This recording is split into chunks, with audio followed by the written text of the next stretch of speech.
కథాస్రవంతి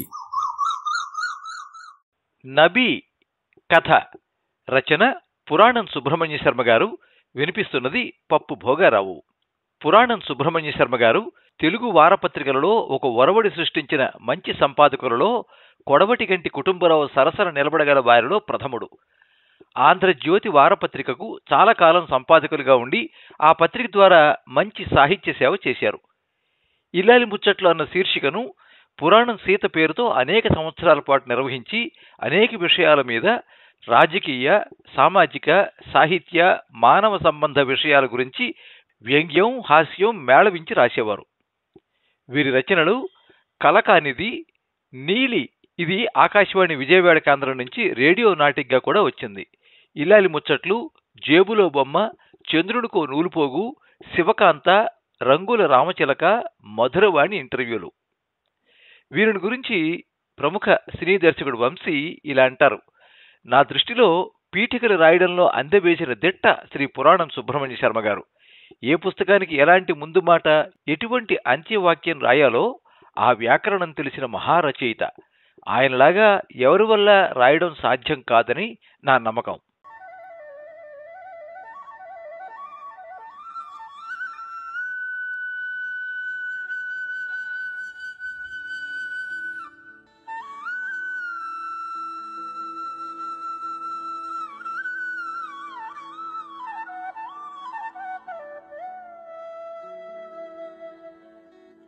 నభీనబయ్యా నభీనబయ్యా అదొక టేపు చేసిన ప్రార్థన గీతం. కవాలీలా ఉంటుంది. లేకపోతే రెండర్థాల ఏదో సరదా సినిమా తెలుగు పాట, ఆ వెంటనే రామదాస్ కీర్తనం, మరోటో. ఎదురుగుండా అనేక అంతస్తుల మహాభవనం ఆకాశంలోకి లేచిపోతోంది. కూలీల ఘర్మజలానికి, ధర్మజలానికి ఖరీదు కట్టే షరాబు లేడోయ్.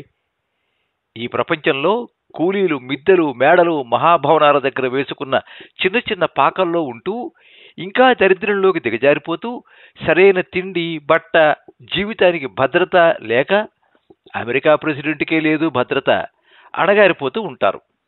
వారి కూలి డబ్బుల్లో వాటాకి పెద్ద పెద్ద సారా కాంట్రాక్టర్లు, ఆదుకునే కాబూలీ వాలాలు, వడ్డీలకు అప్పులిచ్చే షావుకారులు, ఆ కూలి డబ్బుల మీద బతికే పెద్ద పెద్ద సినిమా హీరోలు కారుల్లో, విమానాల్లో, రైళ్లలో షోక్గా తిరుగుతూనే ఉంటారు. ఆ కూలివాడి ఓటు కోసం కులాల వారి బడా నాయకులు కుమ్ములాడుకుంటూ ఉంటారు. నబీ కొట్టు ముందు ఓ చిన్న పందిరి, 4 బల్లలు, సపోర్టుగా రాళ్లు, నీళ్లకుండి, 2 బాల్చీలు, టీ కప్పులు, సాసర్లు. చింతామణి నాటకంలో సుబ్బిశెట్టి కాబోలు వేశ్యమాతను అడుగుతాడు, మీ ఇంట్లో కప్పులు లేవా అని వెకిలిగా. వెకిలితనం వ్యాపారాల్లో ఉంటుంది. వెకిలిగా సంపాదించి వెకిలిగా ఖర్చు పెట్టే వ్యవస్థ మనది అని కాళ్లకూరి నారాయణరావు గారు సుబ్బిశెట్టి చేత చెప్పించారు. నబీ కొట్టు చిన్న డబ్బా రేకులది. దానికి సరైన తాళాలు, తలుపులు లేవు. ఆసుపత్రి నైట్ వాచ్మెన్లే నబీ కొట్టుకు కూడా కాపలా.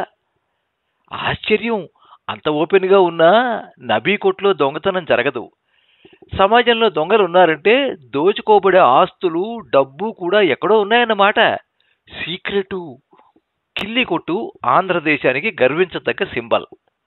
రాజు మహిషి అనే నవలలో రావిశాస్త్రి గారు వర్ణించిన విశాఖపట్నం కిల్లి కొట్టు వర్ణన చదువుము. మృచ్ఛకటికం పూర్వజన్మలో రావిశాస్త్రి గారు రాశారేమో. ఆంధ్రదేశంలో ఆడవాళ్లు గుమ్మాల్లో కూర్చుని కుదుమట్టంగా చక్కగా మధ్యాహ్నాలు, సాయంత్రాలు సోడాలు తాగుతారు. తెలుగువాడు సోడా బుడ్డిని తన సింబల్గా ఎన్నికలలో ఎందుకు వాడుకోలేదో. నబీ దుకాణం బడ్డీ కొట్టే గాని ఆంధ్రదేశంలో కిల్లి దుకాణం వంటిది కాదు. అతను దుకాణాన్ని స్థాపించిన ప్రదేశం అంతా రాళ్లసీమ. నివాసయోగ్యమైన భవనాలు కట్టడానికి చదును చేయవలసిన వర్జిన్ సాయిల్, ఎర్రమన్ను విస్తారం, పిచ్చి మొక్కలు, అనవసరపు గడ్డి. తిరిపెమునకిద్దరాండ్రా పరమేశ గంగ విడుము పార్వతి చాలున్ అన్నాడు శ్రీనాథుడు. ఇక్కడ గంగ లేదు. ఈ రాళ్లసీమలో నబీ బడ్డీ దుకాణం టీ కొట్టు జనానికి, పాంథులకు, పనివారికి ఎండలో చలివేంద్రం లాంటిది. ఇక్కడ ఏదీ మంచినీళ్ల ప్రాయం అనడానికి వీల్లేదు. ఈ హైదరాబాదులో మంచి లేదు, నీళ్లు లేవు. తల్వారులు, చొరకత్తుల సంస్కృతి, గూండాయిజం నిండా ఉన్నది. గూండాలు కూడా పొడుచుకుంటే, దెబ్బలు తగిలితే ఎంతవారైనా ఆసుపత్రికి రావాల్సిందే. వస్తారు. ఆసుపత్రుల్లో గూండాల్ని జాగ్రత్తగా చూడాలి. నబీ బడ్డీ కొట్టు దగ్గర ముఖం కడుక్కోవడానికి, కాళ్ళు కడుక్కోవడానికి, పుక్కిలి జిమ్మడానికి, ఆ తర్వాత ఏదో టీ తాగి ఓ సిగరెట్ ముట్టించడానికి ఏర్పాట్లున్నాయి.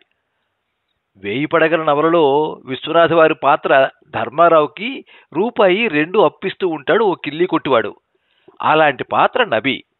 నబీ తన కొట్టు ముందర జాగా తనే ఊడ్చుకుని కళ్ళాపు జల్లి శుభ్రం చేసుకుంటాడు. ఓ కొత్త టార్పాయిలను కొని బడ్డీ దుకాణాన్ని కప్పుతాడు. ఆ చోటు ఎలాంటిదంటే ఉదయం, సాయంత్రం, మధ్యాహ్నం ఎప్పుడూ ఎండరాదు. అంత మంచిమాడన్నమాట నబీ. అతనందరికీ తల్లో నాలుక. ఆ కట్టడం భవన నిర్మాణం సాగుతున్నప్పుడు కూలీలంతా ఇక్కడే టీ తాగి ఏదో కాస్త నాస్తా చేసి మళ్లీ పనుల్లోకి పోతూ ఉండేవారు. అంతా నబీకి పరిచయస్తులే. నభీ నబయ్య, నభీ నబయ్య మోగుతూనే ఉంటుంది.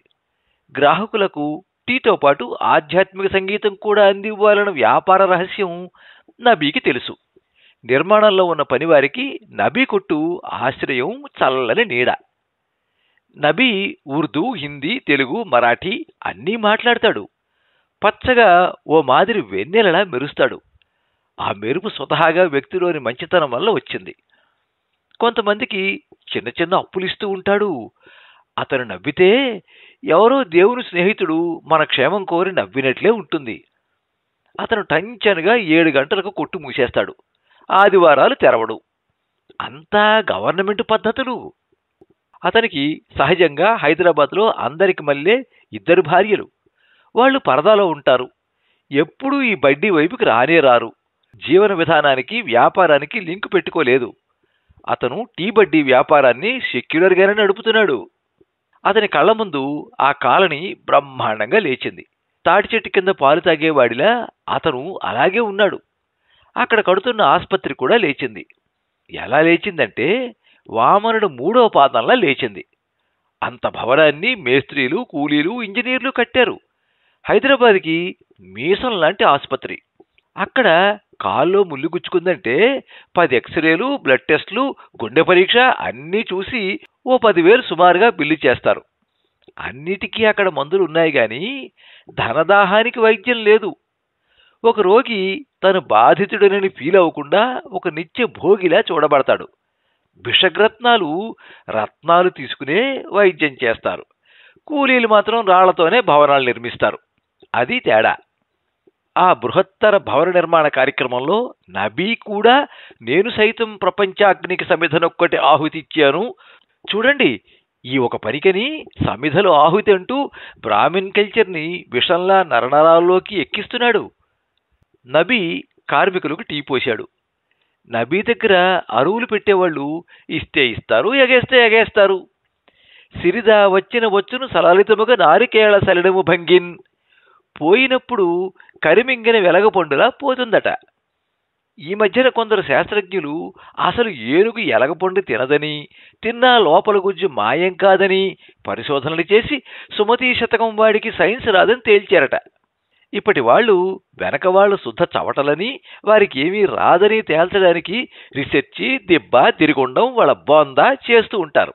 ఆసుపత్రి కుతుబ్ మీనార్లా పైకి లేచాక దాని గేట్లు, వాచ్మన్లు, కాపలా పోలీసులు, మంది మార్బలము పెరిగిపోయి నబీ బడ్డీ దుకాణం గుమ్మం వద్ద ఒక న్యూసెన్సులా రాణిగారి పట్టు చీర మీద బల్లి మూత్రం పోసినట్లుగా అయ్యింది. మేడ కట్టాక కూలీ వాళ్ల గుడిసెలు న్యూసెన్స్ లాగా కనిపించినట్టు అయ్యింది. అవస్థాభేదం. రామరామా. నబీ జీవనాధారం ఆ బడ్డీ కొట్టే.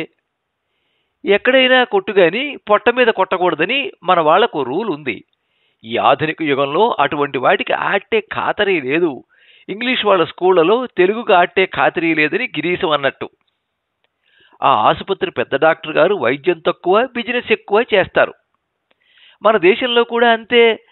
మన దేశంలో అంతా అంతే. చిన్నప్పుడు శాస్త్రజ్ఞులుగా అఖండ ప్రతిభ కనపరిచి పెద్ద ఏక గుమస్తాలు అవుతారు. ఆసుపత్రుల్లో పెద్ద పెద్ద డాక్టర్లంతా పరిపాలన వ్యవహారాలు ఎక్కువ, వైద్యం తక్కువ చేస్తారు. ఇంకా వైద్యం చేయడం నామర్దా. నబీ ఇంకా టీ కొట్టువాడుగా టీ అమ్ముతూ, బాల్చీలతో నీళ్లు మోస్తూ, తనే ఊడ్చుకుంటూ, కడుక్కుంటూ తాపత్రయపడుతున్నాడు. నభీ నభయ్యా, నభీ నభయ్యా. రికార్డు టేపు ఇంకా అరగలేదు. అతని బడ్డీ కొట్టులో సిగరెట్లు అమ్ముతారు కానీ అది పాక దుకాణం కాదు. ఇదివరకోసారి ఇడ్లీలు ఉప్మా లాంటివి ప్రవేశపెట్టడానికి కొంత తాపత్రయపడ్డాడు కానీ నబీ కొట్లో అవి అమ్ముడు పోలేదు. సినిమా హాల్లో సంధ్యావందనం పనికిరానట్లు ఆ వ్యాపారాన్ని పెంచడానికి పనికిరాదు. అంటే నబీ ధనలక్ష్మి టీ కప్పులో కూరుకుపోయి ఉంది. కృష్ణా జిల్లా నుంచి పెళ్ళాం చనిపోయి విదురుడులా జీవితం గడుపుతున్న ఓ ముసలాయన అక్కడికొచ్చి ఒక రేకుల షెడ్డు వేశాడు. పిండి రుబ్బడం, ఇడ్లీలు వడలు వెయ్యడం. ఆ ఆసామి కొడుకు ఎర్రగా బుర్రగా సినిమా హీరోలా, ఐఏఎస్ ఆఫీసర్లా, న్యూస్ పేపర్ ఎడిటర్కి చదువురాని బావమరిదిలా ఉంటాడు. చదువుకున్న వాళ్ళు జిడ్డోడుతూనూ, చదువురాని వాళ్ళు నవమన్మధుల్లానూ మన దేశంలో ఉంటారు. అందమైన వస్తువు ఆనంద మందిరంబు అన్నాడు షెల్లీ. అందంగా ఉండటానికి జ్ఞానానికి సంబంధం లేనట్లే డబ్బు సంపాదించే తత్వానికి ఉద్యోగంకి ఏమీ సంబంధం లేదు. ఆ పెళ్ళాం చనిపోయిన ముసలాయన నబీకి పోటీగా ఒక షాపు, అమెరికాలో ఈటింగ్ ప్లేస్ అంటారు, అలాంటిది తెరిచాడు. వెర్రివానికి దేని మీదో లోకం అన్నట్టు ముసలాడికి పెళ్ళాం చనిపోయాక డబ్బు యావ లావైంది. డబ్బున్న వాళ్ళని అంతా తిడతారు గాని ఎంత కష్టపడితే డబ్బు వస్తుంది? కొందరు భార్యావియోగాన్ని భక్తి వైపు, ఆధ్యాత్మికం వైపు మళ్లిస్తే ఈయన ధన సముపార్జన వైపు తన మనోవాక్కాయ కర్మల్ని మళ్లించాడు. ఆయన తెల్లారకుండా ఇంట్లోనే 1-2 వాయిల పిండి రుబ్బించి పొద్దున్నే వడివడిగా ఇడ్డల్ని వేసి ఆసుపత్రి లోగురు కోసం వచ్చేవారికి సప్లై చేస్తాడు. సేవాధర్మం మీద ముసలాయనికి గురి ఉంది. ఆయన క్యాంటీన్లో పలహారాలు డాక్టర్లకి, ఆసుపత్రి సిబ్బందికి సప్లై చేసి చాలా గుడ్ విల్ సంపాదించాడు. ఈ దేశంలో ఎంత అవిద్య ఉందో అంతకు మించిన అజ్ఞానం ఉంది. ప్రభుత్వం అక్షరాస్యతను కలిగించి అవిద్యను పోగొట్టాలని చూస్తోంది కానీ ప్రజల అజ్ఞానాన్ని తొలగించాలని చూడడం లేదు. అజ్ఞానం తొలగిస్తే వాళ్ళు అధికారంలో ఉండరు. అది కిటుకు. రోగంతో, రోస్టులతో, బాధలతో అనేక మంది మన పల్లెటూళ్ళ నుంచి పెద్ద ఆసుపత్రి నరకానికి వైద్యానికి వస్తారు. యమున అసిస్టెంట్లు, ఆసుపత్రి డాక్టర్లు. ఆ పల్లెటూరు వాళ్ళు బైతులు మన కృష్ణా జిల్లా షావుకారి కొట్లో ఇడ్లీలు వగైరా తిని తమ కష్ట సుఖాలు చెప్పుకుంటారు. అప్పుడు క్యాంటీన్ ప్రాబల్యంతో డాక్టర్లను తెలిసిన ముసలాయన తన పలుకుబడిని వినియోగించి ఈ రోగులను ఆ డాక్టర్ల దగ్గర చేర్చి వారితో మాట్లాడి పనులు జరిపిస్తాడు. ఇదంతా కమిషన్ల వ్యాపారం, పుణ్యం కోసం కాదు. కృష్ణా జిల్లా వారికి కొందరికి ల్యాండ్ గ్రాబింగ్ మీద సరదా హెచ్చు. ఈ ముసలాయన, ఈయన కొడుకు, ఈయన అల్లుడు వీరంతా ఒక ముఠా. ఆ అల్లుడే మామ చేత ఈ బిజినెస్ చేయిస్తున్నాడని ఓ పుకారు. డబ్బు వచ్చే దారిలో నిలబడితే తప్పేమిటి అంటారు. స్థలాల మీద నష్టాలు పోగేశారు. శాస్త్రి గారు అన్నట్టు డబ్బు తల్లికి జాతి భేదం లేదు. ఉపకారాలు చేసినప్పుడు పెద్దవాళ్ళు రంగంలోకి దిగి ఆ కీర్తిని కాస్త పట్టుకుపోతారు. చిన్న చిన్న దుష్ట ప్రయత్నాలను క్రింది ఉద్యోగశాలు చేయిస్తారు. అలాంటి వాళ్ళని ముద్దుగా పిఆర్ఓలు అంటారు. గుమ్మం అంటే కార్లు వచ్చిపోయే గేటు ద్వారం వద్ద ఓ నబీ, నీ టీ కొట్టు దిష్టి బొమ్మలా ఉంది, అది అక్కడి నుంచి తీసేయమని గురువు ఆజ్ఞ అని చెప్పాడు. తక్కువ తరగతి మనుష్యులకు సదుపాయంగా ఉండేవన్నీ తొలగిస్తే ధనవంతుల సామ్రాజ్యం సుస్థాపితం అవుతుంది. కాబోయే శ్రీమంతుడి బూట్లు నాకుతాడు.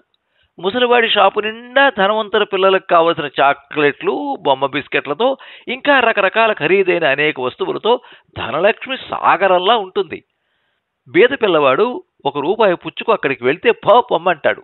చిల్లర శివాలక్ష్మి అని ఎవడో అన్నాడు కానీ చిల్లరకు ముసలాయన షాపులో చాక్లెట్ తిని పారేసిన పేపర్ కూడా దొరకదు. నబీ కొట్టు దగ్గర ఓ పళ్ల దుకాణం వాడు కమలాలు, బత్తాయిలు, అరటిపళ్ళు అమ్మే షాపును తెరవడానికి ప్రయత్నం చేసి కొంచెం దూరంగా తన సరంజామాన్ని ఏర్పాటు చేసుకున్నాడు.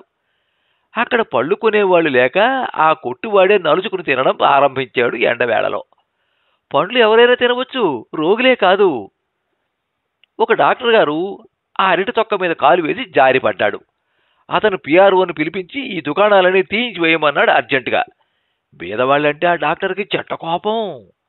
నబీ దుకాణాన్ని పీకేసుకుని దూరంగా గేటు దర్జాకు లోపం రాని విధంగా కస్టమర్స్ ఎవరూ రాని చోట వేసుకున్నాడు.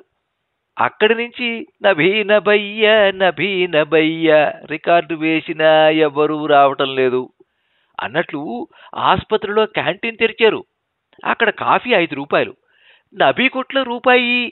ముసలాయన పట్టుబట్టి ఆసుపత్రి క్యాంటీన్ని దివాలా తీయించాడు. ఓ రోజు ముఖ్యమంత్రి గారు ఆసుపత్రిలో ఒక ముఖ్యమైన రోగిని చూడడానికి ఆసుపత్రికి వస్తున్నారు. వారి మార్గంలో ఉన్న నబీ అనే చిన్నవాడి దుకాణాన్ని బందోబస్తు పోలీసులు గాలిలోకి లేపేసి అన్నీ పీకి దక్షయజ్ఞంలా చేశారు. పోలీసులకి ఆడపిల్లల్ని బాధించే తుంటలను పట్టుకోవడానికి గాని, రైళ్లలో గుంపులు గుంపులుగా బస్సులలో తిరిగే జులాయి పురుషులను మందలించడానికి గాని టైం ఉండదు. ఈ 199 మంది మంత్రులకు బందోబస్తుతోనే పోలీసు యంత్రాంగం సమసిపోతున్నది. ఇక సామాన్య ప్రజల కష్టసుఖాలు చూడ్డానికి పోలీసు వారికి తీరిక లేదు. బందోబస్తు డ్యూటీలో నబీ టీ దుకాణం లేచిపోయింది. బీదవాళ్ల చేత బీదవాళ్ల కన్ను పొడవడం అంటే ఇదే. నబీ చిందరవందర చేసిన దుకాణపు సామగ్రిని జాగ్రత్తగా ఏరుకుంటున్నాడు.